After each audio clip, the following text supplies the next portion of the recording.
starting in 5 seconds. I have no intention of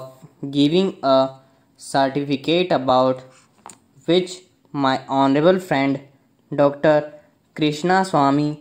was talking some time ago, since anything like certificate being given by any member of the business community is likely to be misunderstood. But the fact remains that impartial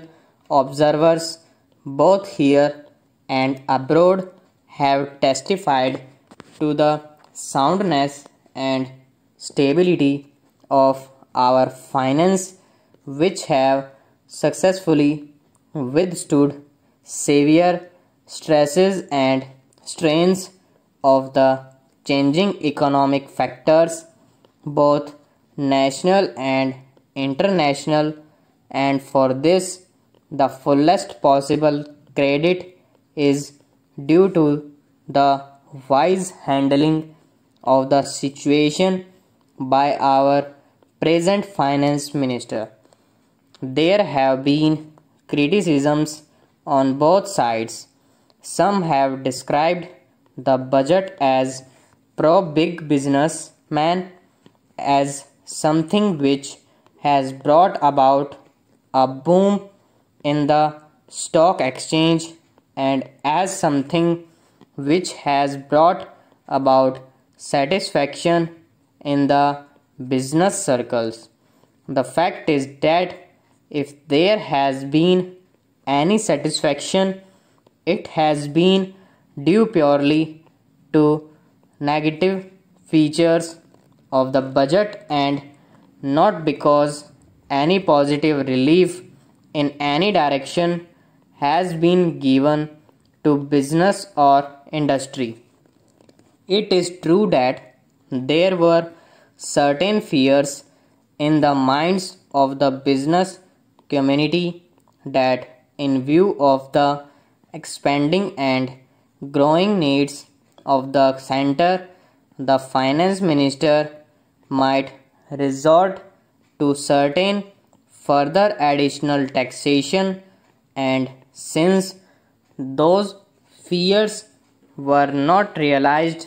there has been some slight recovery in certain stock exchanges, but that does not in the least mean that whatever relief and legitimate relief was due to the business and industrial community has received any adequate response from the finance minister. We have got to face the fact that we are at present engaged in the process of development. People who talk about UK and USA conventionally forget that these are the most highly industrialized countries in the world, and our taxation system, so long as we are engaging in expanding and building our economy, must be adjusted and linked with the requirements of the expanding economy, and should not be compared with the high taxation levels that may be prevalent in UK and USA. Friends have talked about unemployment, but whether the raising of the direct taxation levels will in any way mitigate unemployment is a question that should be considered. If the finance minister gives substantial relief in direct taxation, I think that might lead to an acceleration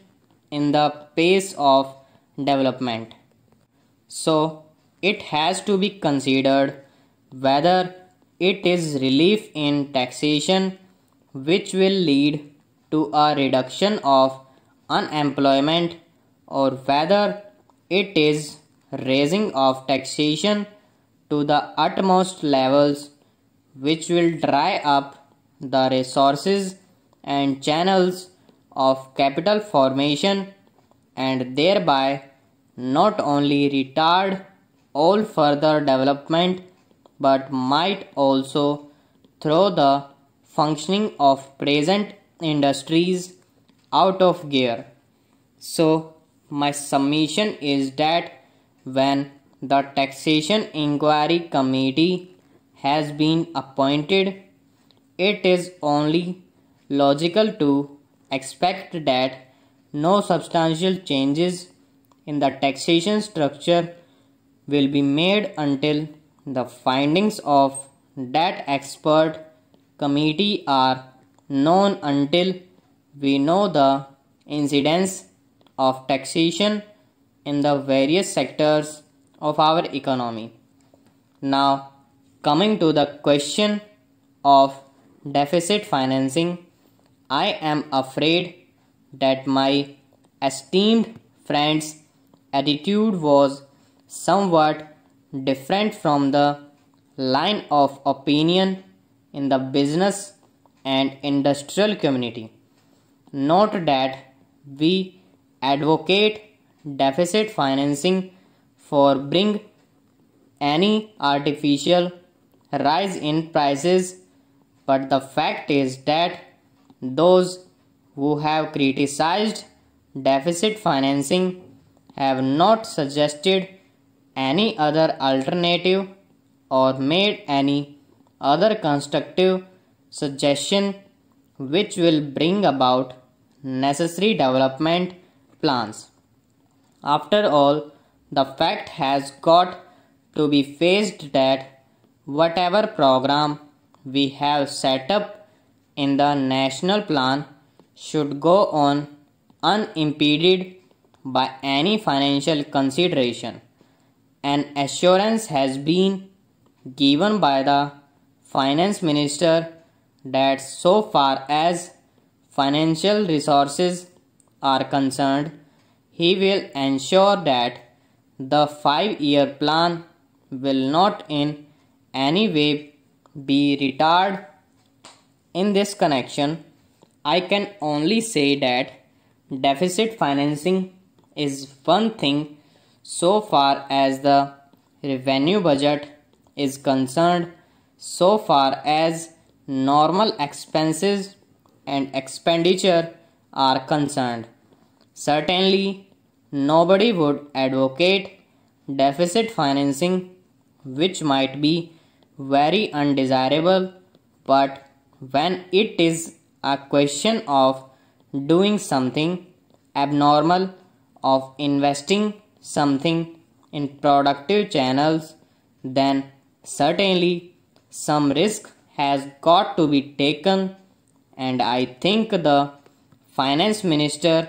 has been fully cautious in taking whatever measures he has so far. We know the measures that the government took for contracting money supply about the